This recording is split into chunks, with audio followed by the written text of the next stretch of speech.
প্রিয় দর্শক, চলে আসছি দুপখোলা নদীর মাছের বাজারে।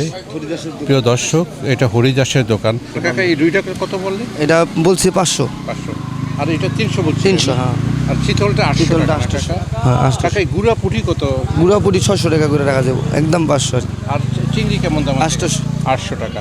আর এগুলো কেমন দাম আছে? এই দেশি কাতল কার্ফু। আর কার্পু কত? কার্ফু 350। আর কাতলটা? কাতলটা 400 টাকা করে বিক্রি করি। গুলশা আপনার রাখা যাবে 900 টাকা করে। 900 টাকা। এই নলা মাছগুলা 300 করে। 300। হ্যাঁ, এটা হরিদাস সাহেবের দোকান। এই যে হরিদাস সাহেব। এখানে হরিদাস যে আছে, উনি আছেন।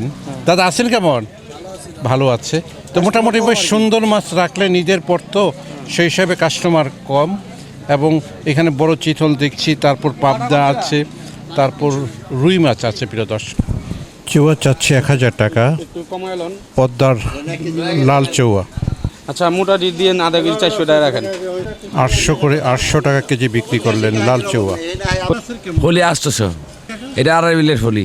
2.5 বিলের খুলি 800 টাকা করে চাচ্ছেন। আর কাকার কাছে আজকে বড় ইলিশ মাছ দেখছি। ইলিশ মাছের দাম বলতেই তো ভয় লাগে। কেমন আছে দাম? এটা আছে 1400, এটা আছে 2800।